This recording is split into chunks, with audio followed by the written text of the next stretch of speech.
C'est quoi l'ordonnée à l'origine et c'est quoi un zéro d'une fonction? Regarde avec moi l'exemple suivant. Donc ici, on a la courbe d'une fonction. Je te rappelle quelques notions que tu connais déjà.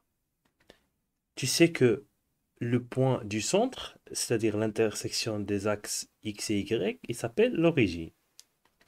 Tu sais aussi que l'axe des x, on l'appelle aussi l'axe des abscisses. L'axe des y vertical, il s'appelle l'axe des ordonnées. Donc c'est quoi l'ordonnée à l'origine? On va sur l'axe des ordonnées et on cherche le point où notre courbe coupe l'axe des ordonnées. Ça s'appelle ordonnée à l'origine. Parce qu'on va sur l'origine et en d'autres termes aussi, on peut dire qu'on cherche l'image du zéro. Donc on va sur le zéro, on descend, ou bien on monte, ça dépend où notre fonction elle est en train de couper. Attention, on peut tomber sur des fonctions des fois qui n'ont pas d'ordonnée à l'origine. Ça veut dire qu'elles ne coupent jamais l'axe des ordonnées. Comme l'exemple ici. Donc cette fonction, ici, elle va descendre directement vers moins l'infini. Donc elle ne va pas toucher l'axe des ordonnées. Attention, on ne peut pas avoir ce cas-là. C'est-à-dire, une fonction ne peut pas avoir plus qu'un ordonnée à l'origine. C'est pas possible. Pourquoi c'est pas possible? Par exemple, ce cas-là, ce n'est pas une fonction pour la simple raison que si on prend par exemple 2, on voit que 2, il a deux images. Et ça, c'est contradictoire avec la définition d'une fonction. Parce qu'on sait qu'une fonction, chaque préimage, elle a une seule image ou bien il n'en a pas. D'accord? S'il n'appartient pas au domaine de définition. Donc, ce cas-là n'existe pas. Bien, passons maintenant à connaître c'est quoi le zéro ou les zéros d'une fonction. En fait, les zéros d'une fonction, c'est dans l'autre sens.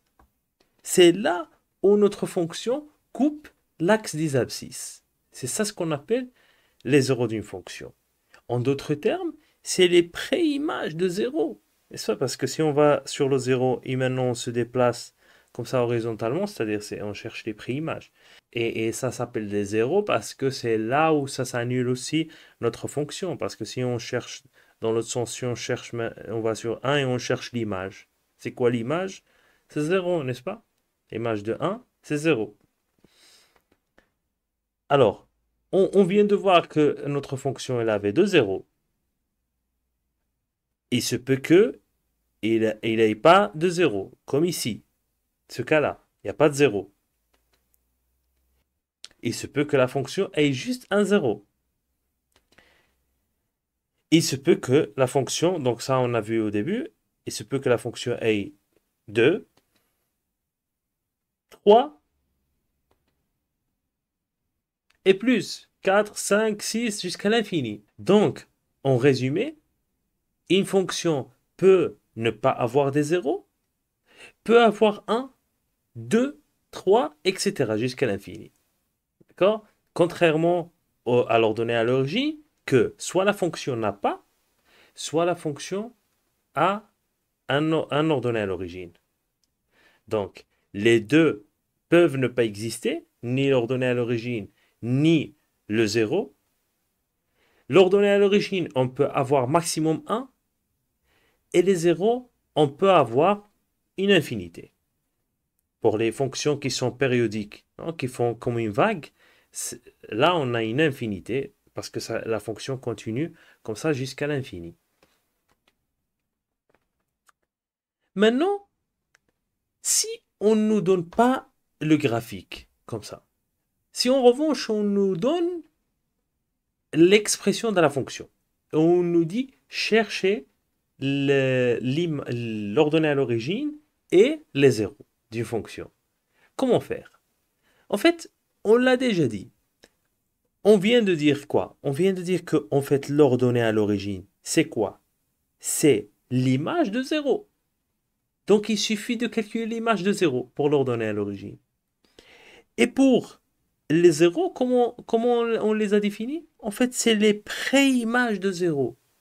Donc ordonnée à l'origine, image de zéro, donc sur cet axe, et les zéros, ils se trouvent sur l'axe horizontal, c'est-à-dire c'est les pré-images de 0.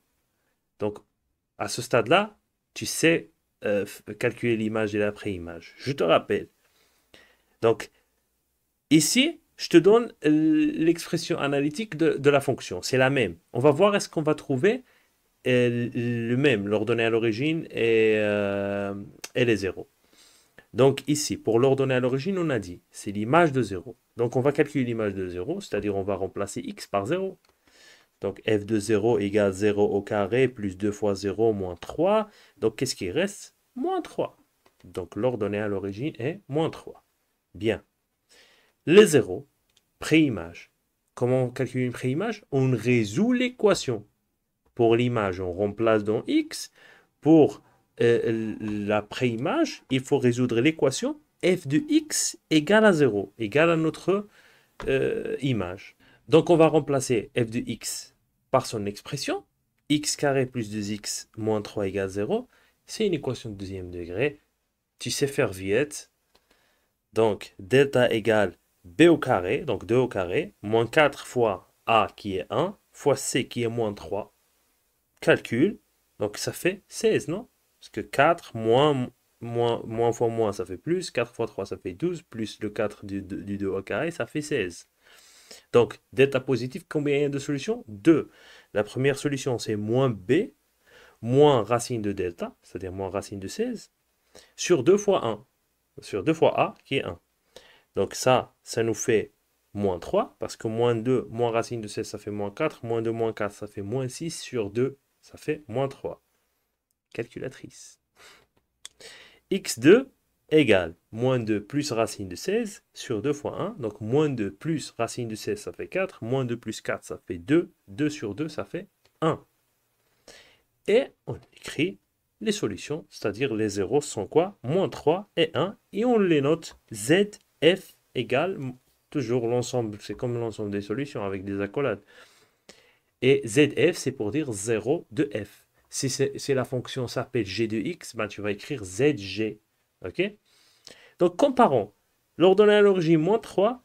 Les zéros, c'est moins 3 et 1. Graphiquement, moins 3 pour l'ordonnée à l'origine, moins 3, 1 pour les zéros. C'est la même chose.